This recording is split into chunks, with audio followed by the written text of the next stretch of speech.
cell phone charger back there if you need one. Awesome, thank you.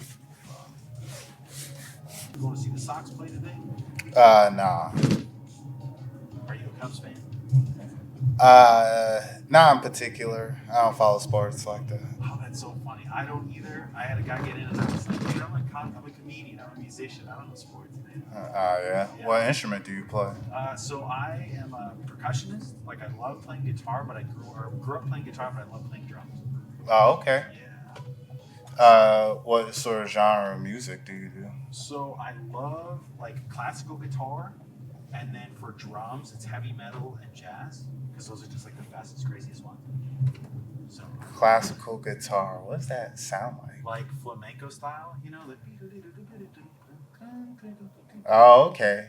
yeah, that's just what comes out. So like I usually play like those nylon string acoustic guitars, or like I'll play like heavy metal and like shred if that's what I want to do. But usually if it's an acoustic guitar, I'm playing classical music. Okay. Are you a musician yourself? I played the saxophone throughout like elementary school and high school and stuff. Okay.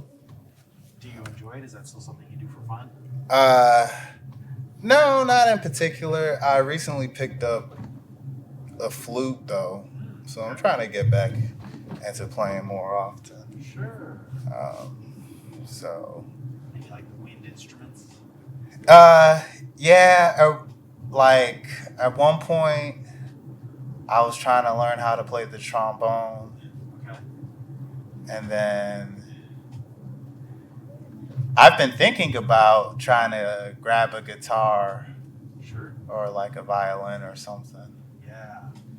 Um, my thing is like my memory isn't too great, Mm-hmm. but I've realized like muscle memory is definitely where it's at because I still remember how to play notes on my instrument. Right. If I do a refresher, it'll all come back. So, And then once you kind of know the instrument, and then you're like, this is what I want. The sound I hear in my head, I can pick out where the notes are going to be. You don't even need to know the scales or the arpeggios or any of that stuff. You can just kind of play it. And then I can do that. So, I love the guitar. I love the piano, keyboard, right? For the same reason, because you can just kind of improvise on it, and it usually sounds good if you know where you're at. Yeah. I like the idea of like learning how to play flamenco style. Right? You use both fingers. It's a lot of fun.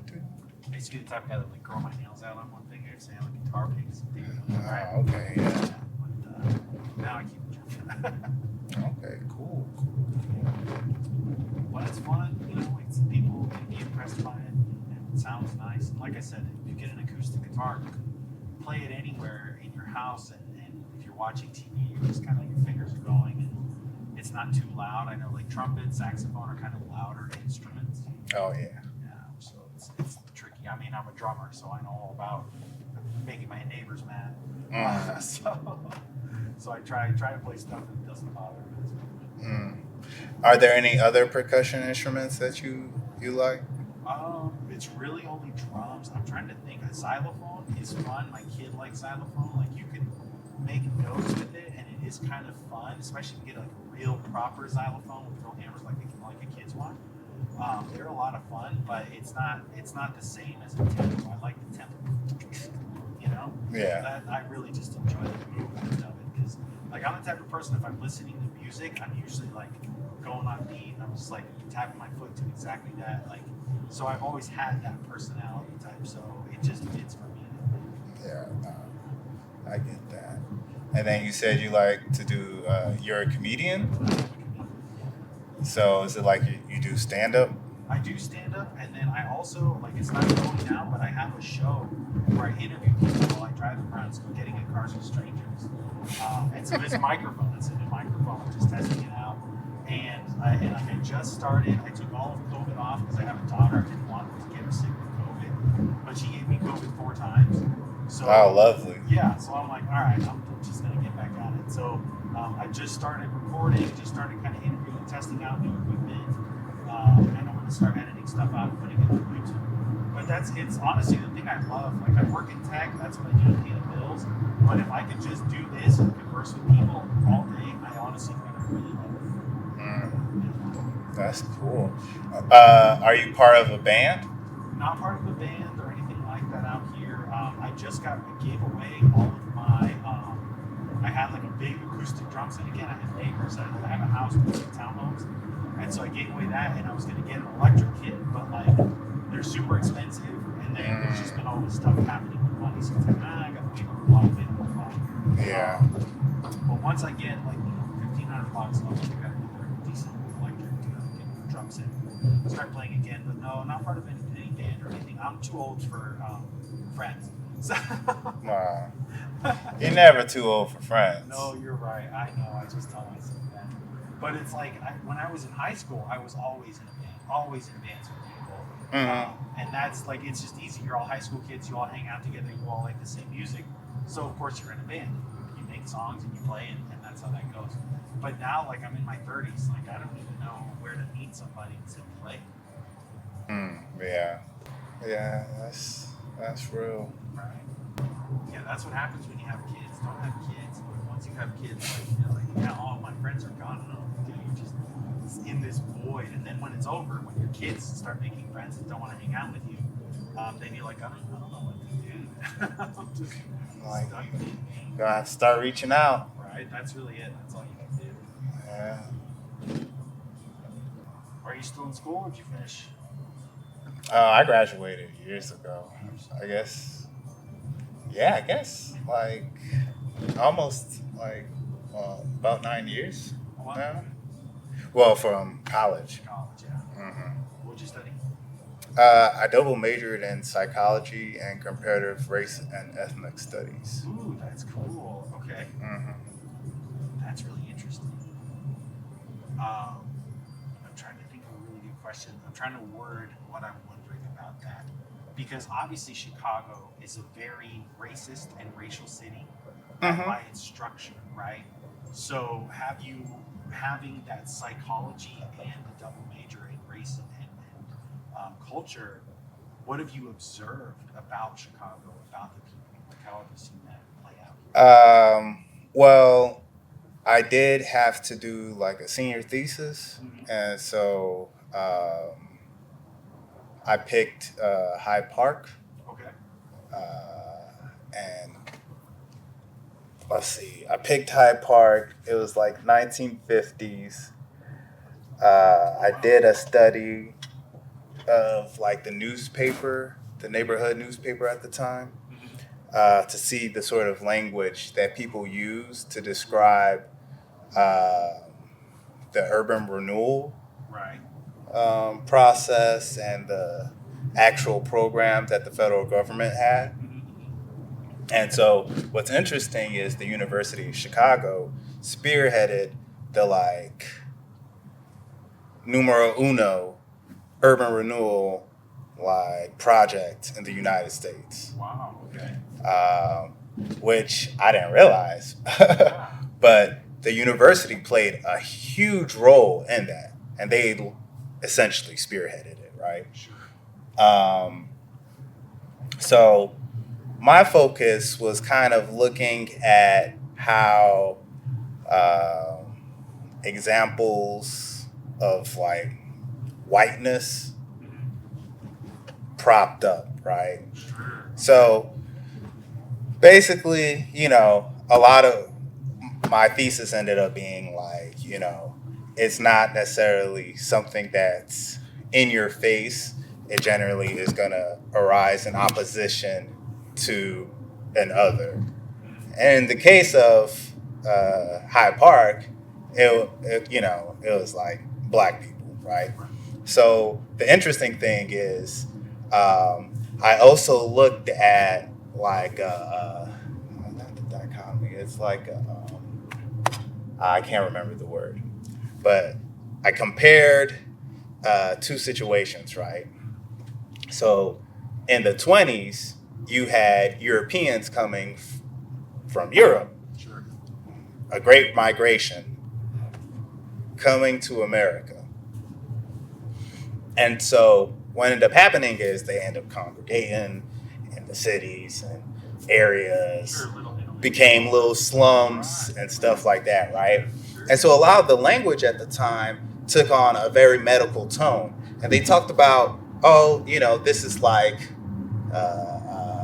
in some sort of, let's say I can't remember the exact wording because it was a long time ago, but let's say they use like disease, right? It's like, oh, this is a disease we need to like cure. Sure.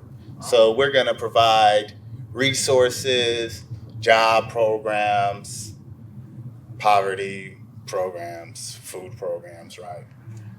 Education programs to these immigrants to help them out, right? Sure. And so then, you get, I guess, like 30 years in the future, right? And it's black people who are doing the Great Migration, and there's still a medical language, but then it takes on a more negative tone. They're like, oh, these slums are now cancerous, and we need to cut them out. Like the language was very stark. Right, as opposed to disease, it's infected. It's I mean, even if it was a disease, it's like, oh, this is a diseased arm. We need to amputate it, right? It was really stark in that sort of way, right? Or if a person has a cancerous tumor, let's try to do some chemo. We don't need to do any invasive. We don't need to cut anything out of them, sure, right? Sure. Just for the sake of comparisons, right? And that was primarily it. And then, of course, it was a lot of like really funny like comments. Like people would write into the letters to the editor, and they would talk about like those people over there in the slums with their bongo drums and their jazz music.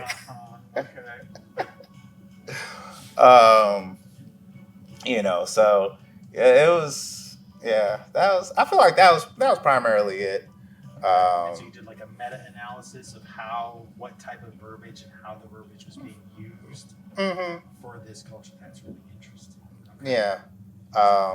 It was really cool. And the great thing was Hyde Park. I was using the Hyde Park Herald as my primary source, and they have like a digital archive. Oh yeah. You could do search. It made things so fast. That's great.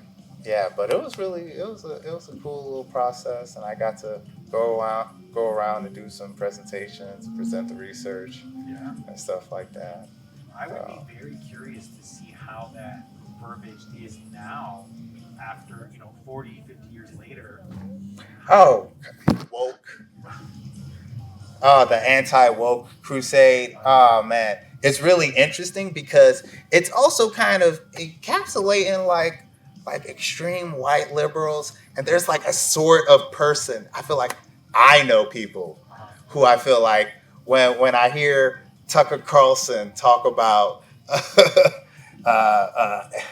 the being anti-woke, and he's talking about some of these people, and they're like, I don't know, there's just memes and stuff like that, but I've actually met people. But it's like that woke itself was something that was started by black people. I remember I was using woke. And then white people were like, oh, that's weird. And then the next thing you know, white people were using woke. And then the next thing you know, they're like, fuck woke. And there's a certain part of that where it's like, here's these people that are anti-woke, here's these people. Yeah. And I feel like the interesting thing is that now it's way less ambiguous,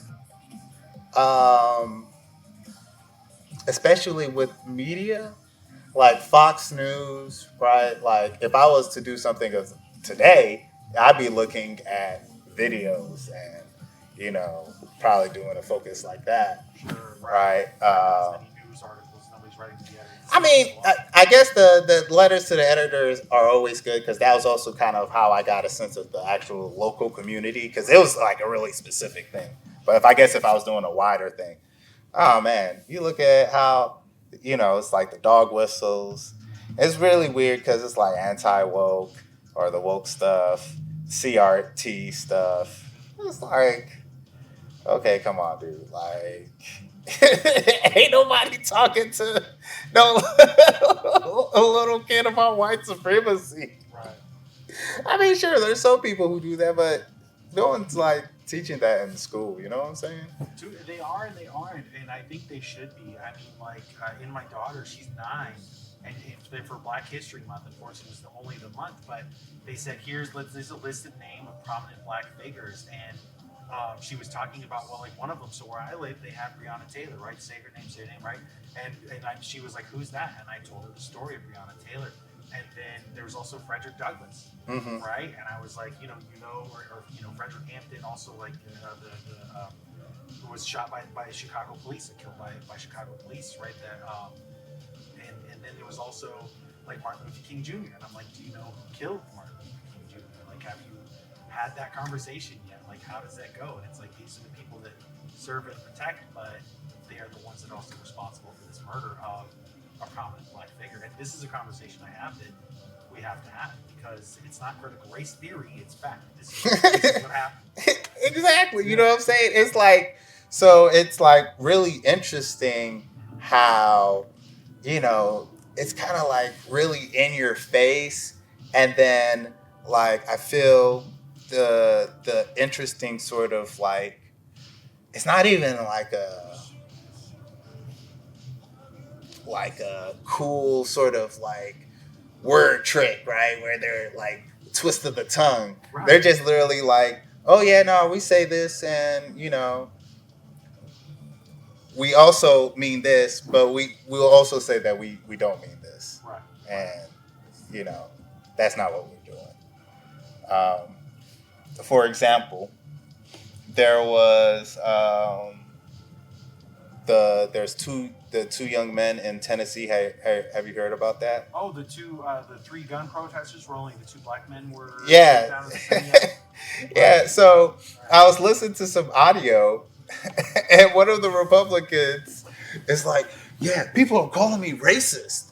Like, what? Like, I don't understand. It's like such bullshit." Right. And I was just, and he was like, and it's only the Black people who are calling me racist. Right. Isn't that racist? And I'm like, bro, you already like kicked out. You had a set of people, and you only kicked out the Black people. When do you think that is? Yeah. But it's really interesting because they're like, it's just kind of like, I don't know, it's like extreme gaslighting or something. Oh yeah. Like, oh yeah, we just, we didn't say this just now. Well, it's an attempt at that. It's an attempt at that gaslighting because it's right. It's farther. No wonder they're so bad. It's an attempt at that because it's the same reason they wore hoods. The Klan wore hoods, and right while they were everyday people too, because that's in them and that's something that they're expressing, but they don't want you to know that they're expressing it. And that's really what's happening. So they're trying to say, well, we're not, it's not out of racism that we're doing these racist things. This just happens to be that way. But it's like, that's not how you don't be racist and not be racist. It's just not that way. Yeah. I think it's also interesting because like I was watching a short clip, and it was about the Speaker of the House for the Tennessee legislature. Okay. And the like school that he like went to or his children went to, and it recently had this mural taken down in 2018, right? And it was it's like the school is called like the Rebels. Okay. Yeah. And this mural was of a rebel holding a Confederate flag in front of a tree with a person hanging from the tree. Oh, God. And when they took it down, they were outraged. The people of the area. But my culture. Yeah. But they're also, like doing that. And then the town that the guy is from, like It's just like a weird thing he just mentioned that I was like, wait, what? Um, he said in 1890, in this town, there were 500 black people. Uh-huh. In 1900, there were two black people. Huh. Oh God. Okay. And he just said, or he just asked, what happened to all the black people? Right. So, Yeah, that's a great question. What happened? I mean, there's the Great Northern Migration, but I guarantee that's not what did it. That's not why the number went from that to that. yeah,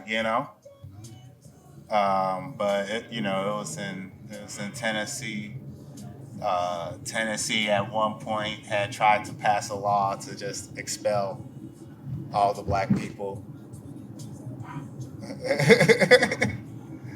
Like y'all can I mean, surprisingly, it failed, right? Right. And that is actually surprising, unfortunately, but it failed. That's kind of wow. Wow. And it's right, and you see all that. It's in the history books. It's on paper. It's in like. And then you're like seeing the way it's playing out, and then they're like, "Oh, don't call us racist." And I think that's the one thing that folks, it's like technology, social media. Yeah, social media is like stuff just goes around and so fast. The news cycle. Oh yeah, it's unfortunate that the news cycle will go past. I mean, like there's what's his face, George, the Senate guy who was like nonstop lying, like compulsively lying. George Santos. Oh Right? yeah, He's still there. We just stopped talking about it. yeah, we sure did. He's still lying his ass off and totally crazy and a Yeah, lawmaker, but nothing's happened. nothing's on the media. Nothing happened. He just waited for it to blow over. 3 weeks. That's all he had to do. 21 days, and that's it. And he's just good to go. That's it. And that's unfortunately the news. Huh? That's interesting. Yeah. Right? But I think to some degree, and this is what's really happening, like you said, like anti-woke is coming up as a response to the observation of wokeness, right? The first is the other. There's something happens, and then other people will say, "Well, that's anti what I feel needed." I think what's happening is racists that are racist, closeted racist. It's coming out because they're doing something. And we now have the receipts. We now have it written down. We now have, hey, you did this thing that is racist. And they're like, no, but I'm not actually racist. It's like, no, it's right here, black and white. This is the history. This is what happened. This is how it occurred. We observed it. You just did that thing. You can't not do that. So the news cycle passes, unfortunately, but there is some awareness, and that's why we have, people complain about cancel culture, but it's not that. It's just going like, hey, you are this thing to a degree. Yeah, I don't know. Cancel culture to me, I'm just kind of like, ain't Louis C.K. like making his own shit? Like, I'm pretty sure people were talking about he got canceled. I'm like, nah, he's still doing his thing. He's still going. But then you look at, I mean, there's different cancels. There's like Harvey Weinstein canceled, right? he's in prison, which is what he should be. So that's canceled. But then there's like, people who just don't want to consume the media anymore. Louis C.K. He's a very funny comic, so he's still doing comedy. But you're right. A lot of people who were canceled became uncanceled, right? It just happened. I'm just kind of like, So what is it exactly? For me, I'm like, if I'm not gonna like ingest some certain media, that's on me. Well, so that brings up like R. Kelly, Chicago. Yeah, like I don't really listen to R. Kelly's music like that. Yeah. Because every time I listen to it, I start thinking about it, Right. and I'm just like, because I was a kid when all that shit was like happening, and it was just really disturbing.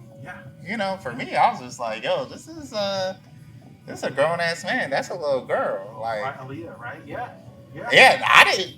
Honestly, I'm not even talking about Aaliyah. Oh, wow. Oh, you're right, because you're right. I'm talking about the sex, the P tape. Oh my gosh. Okay, yeah, the one that Chappelle made fun of. Hilarious. Yes. Yes, exactly. That Right. one. Yeah. And it did. It really got called out. It really got spoken about. But Nothing really happened. he went on for like another 20 years being that. Yeah. 20 years. Nuts. Right here? This is great. There you are. It's great chatting. Thank you. Thank you, and good luck with your I'm gonna need show. it. Thank you.